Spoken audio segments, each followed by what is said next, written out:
sou José Luiz, professor da Faculdade São Francisco de Assis. A nossa aula de hoje é sobre o estudo da gestão. Então, na primeira parte da disciplina, nós estudamos o patrimônio e culminou, então, com a elaboração da demonstração que apresenta de uma forma ordenada esse patrimônio, que é o balanço patrimonial. Na segunda parte da matéria, nós vamos estudar, então, a gestão, cujo principal objetivo é apurar o resultado do período, culminando, então, com a elaboração da demonstração do resultado desse período. Muito bem. Gestão trata-se do conjunto de acontecimentos que são originados, que são oriundos, então, das decisões tomadas pelos administradores, pela administração, e que envolvem a entidade cujo patrimônio e resultados estão sendo divulgados por meio da elaboração das demonstrações contábeis. Muito bem, então a gestão, ela trata da administração, da gerência, ato de gerir a entidade ou a empresa, né? Então, isso é que é gestão, esse conjunto de acontecimentos que surgem, então, das tomadas de decisões pelos administradores da entidade e que envolve, então, toda essa gestão, essa gerência da entidade. Embora a gestão seja um todo, a contabilidade a estuda em três fases: a fase econômica, financeira e a fase patrimonial. Em relação à fase econômica, está relacionado com as receitas e despesas e, portanto, com a formação do resultado, já que na sequência nós vamos ver que resultado é a diferença entre receitas e despesas que a empresa produz em um determinado período. O sinônimo de receita, que era utilizado mais antigamente, era rédito. Então, rédito é sinônimo de resultado. Então, essa fase econômica, ela está relacionada com as receitas e despesas produzidas pela entidade. Já essa fase financeira diz respeito à entrada e saída de dinheiro, isso é, de caixas e equivalentes de caixa da entidade. Então, esse é o aspecto financeiro. E, finalmente, nós temos a fase patrimonial, na qual, então, observa-se todas as alterações que são trazidas ao patrimônio. Isso é, quando se modificam os bens, direitos ou obrigações da entidade em relação, então, ou em face do aspecto econômico financeiro. Muito bem, já que nós vamos aprender a elaborar na sequência a demonstração do resultado, importante saber o que é resultado. Resultado é a diferença entre as receitas e ganhos e as despesas e perdas em um determinado período de tempo, em o qual, então, poderá se apresentar de três formas. Quando as receitas forem maiores que as despesas, nós teremos um lucro. Então, o resultado se apresenta sob a forma de lucro quando as receitas são maiores que as despesas. Quando as receitas forem menores que as despesas, o resultado será de prejuízo. Então, quando as despesas são maiores que as receitas, nós temos um prejuízo. E, finalmente, quando as receitas forem iguais às despesas, nós temos um resultado nulo, isto é, igual a zero. Vamos, então, exemplificar aqui. Então, observe. Nessa primeira situação, as receitas são de 100 unidades monetárias e as despesas de 80. Logo, o resultado é a diferença entre as receitas e despesas. Portanto, 100 menos 80 nos dá um resultado positivo de 20 unidades monetárias, ou seja, um lucro de 20. Já no segundo exemplo, nós temos as receitas no valor de 100 unidades monetárias e as despesas de 130. Portanto, o resultado é 100 menos 130, nos dá então o igual, um valor, um resultado negativo de 30. Portanto, um prejuízo de 30 unidades monetárias. E finalmente o terceiro exemplo, na qual nós temos as receitas de 100 unidades monetárias e as despesas também de 100 unidades monetárias, o resultado, isto é, 100 de receitas menos 100 de despesas, nos dá um resultado igual a zero. Portanto, o resultado é nulo. Muito bem. Já que resultado é a diferença entre as receitas e ganhos e as despesas e perdas, então é importante nós adentrarmos em cada um desses conceitos, iniciando pela definição de receita. A definição de receita está expressa lá no item 4.68 do pronunciamento conceitual básico, que é mais conhecido como CPC 0, que já está na sua segunda revisão. E ela lá nesse item 4.68 é definida como aumentos nos valores do ativo ou reduções nos valores dos passivos com o consequente aumento do patrimônio líquido.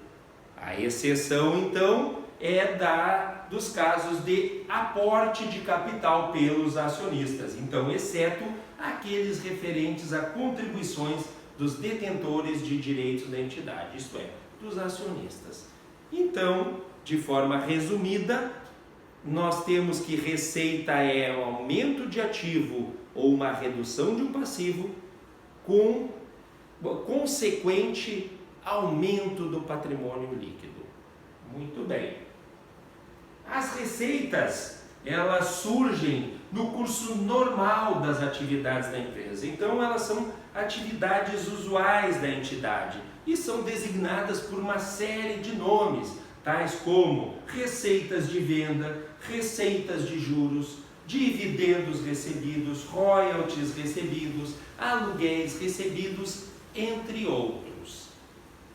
Então, para que fique gravado na nossa mente, receitas são aumentos de ativo ou redução de passivo com consequente aumento de patrimônio líquido, exceto integralizações de capital, que é a exceção à regra. Mas a gente tem que gravar a regra geral, que é aumento de ativo ou redução de passivo com consequente aumento do patrimônio líquido.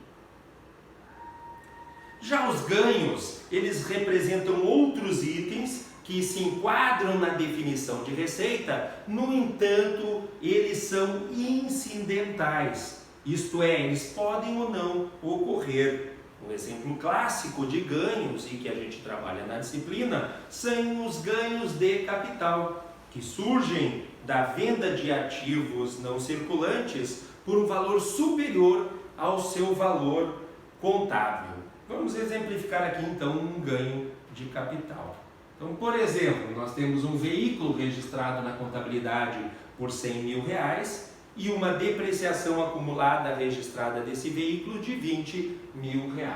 Portanto, o valor que ele está registrado na contabilidade é 100.000 menos 20.000, R$80.000. Vamos supor agora que a gente realize a venda desse veículo por R$87.000. Então, R$87.000 da venda menos o valor contábil de 80 dá um valor positivo de R$7.000. Isto é, a empresa teve um ganho de capital de R$7.000. Vamos entrar agora então na definição de despesas. Também está expressa no pronunciamento conceitual básico da contabilidade, o CPC 0, na sua segunda revisão, mas agora no item 4.69, que define despesas como reduções de passivo ou ainda reduções patrimônio líquido, que é oriundo então de reduções nos ativos da empresa ou aumentos do passivo e que não digam respeito a distribuições de lucros ou de dividendos, isto é, de distribuições aos detentores de direito do patrimônio.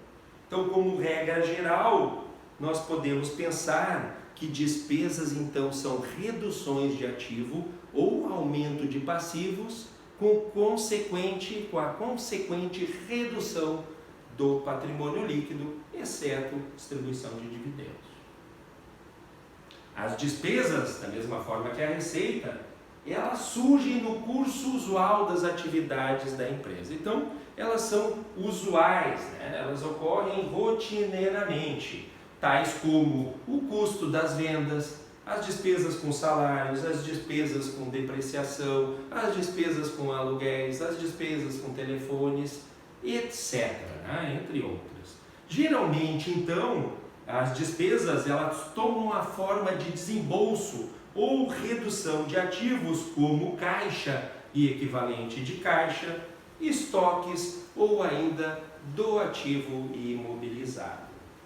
Então, como regra geral, nós podemos pensar que despesas são reduções ou diminuições de ativo ou ainda aumento de passivo com a consequente redução do patrimônio líquido.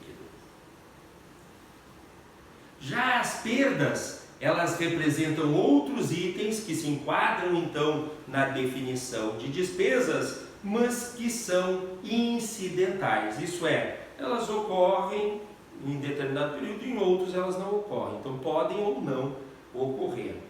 Como exemplo também de perdas, nós temos as perdas de capital, que são aquelas perdas que surgem quando a empresa vende ativos não circulantes por um valor inferior ao valor que eles estão registrados na contabilidade, né? Teria ainda perdas com estoques, mas a mais comum são as perdas de capital. Então vamos exemplificar aqui.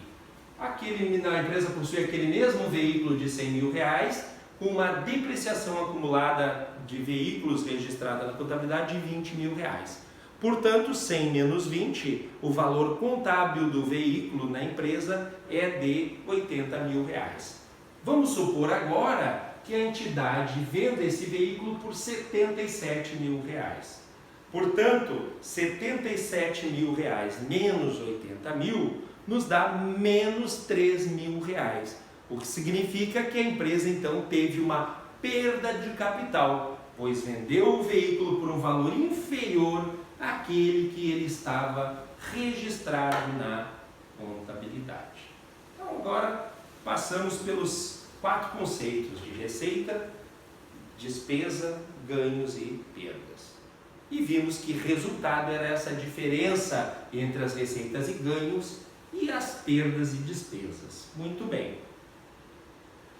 Existe ainda uma espécie de despesa que são os custos. Eles então são uma espécie de despesas e que representam todos os gastos devidos ou desembolsados pela entidade para produzir os seus produtos ou colocá-los à disposição do cliente, no caso das empresas comerciais, que compram e colocam esses produtos à disposição do cliente em seus estabelecimentos para que eles posteriormente os comprem, né? São exemplos então de custos, o custo das mercadorias vendidas, que a gente vai utilizar a sigla CMV, o custo dos produtos vendidos, conhecido pela sigla CPV, e o custo dos serviços prestados, também conhecido pela sigla CPV, CSP.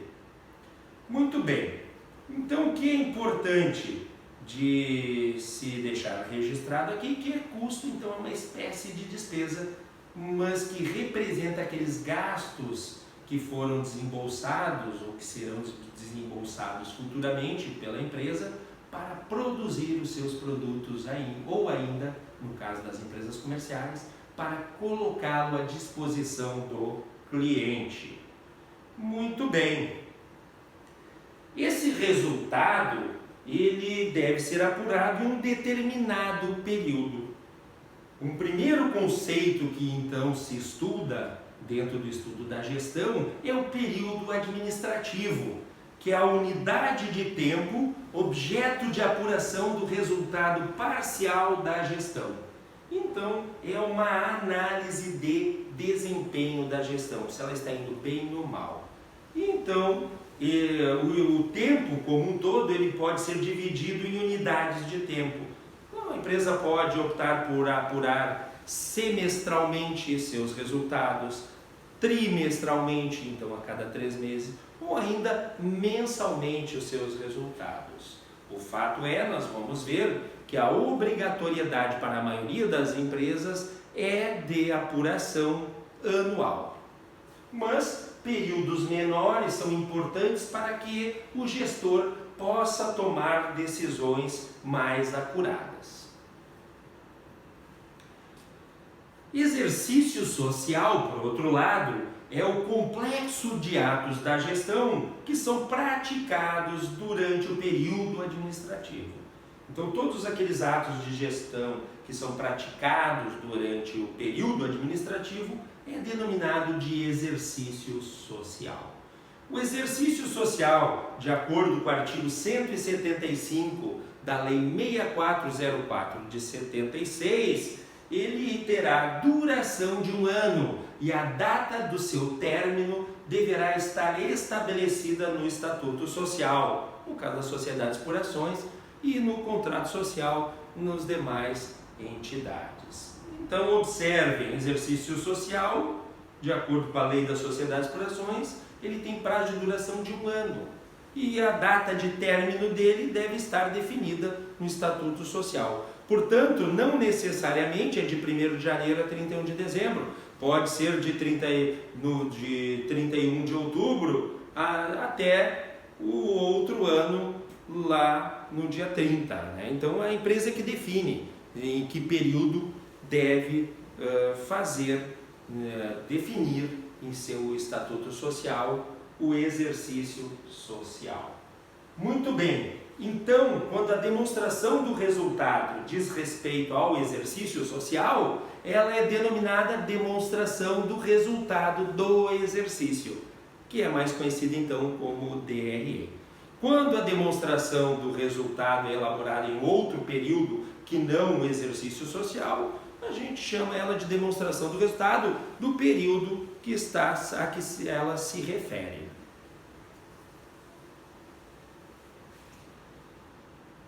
Já o exercício financeiro, para fins de legislação do imposto de renda, corresponde ao exercício financeiro da União, isto é, o ano calendário, que vai de 1º de janeiro até 31 de dezembro de cada ano, no qual então as pessoas jurídicas devem elaborar suas declarações de renda, né, da IPJ. Portanto, muitas empresas, já que para fins de imposto de renda tem que utilizar então esse exercício financeiro, definem seus estatutos para não ter que elaborar 2 vezes as demonstrações, como sendo o exercício social esse período de 1º de janeiro a 31 de dezembro. Assim, ela elabora uma única vez as demonstrações contábeis para fins societários e também para fins de imposto de renda, legislação tributária. Então, o exercício financeiro é aquele que vai de 1º de janeiro até 31 de dezembro de cada ano.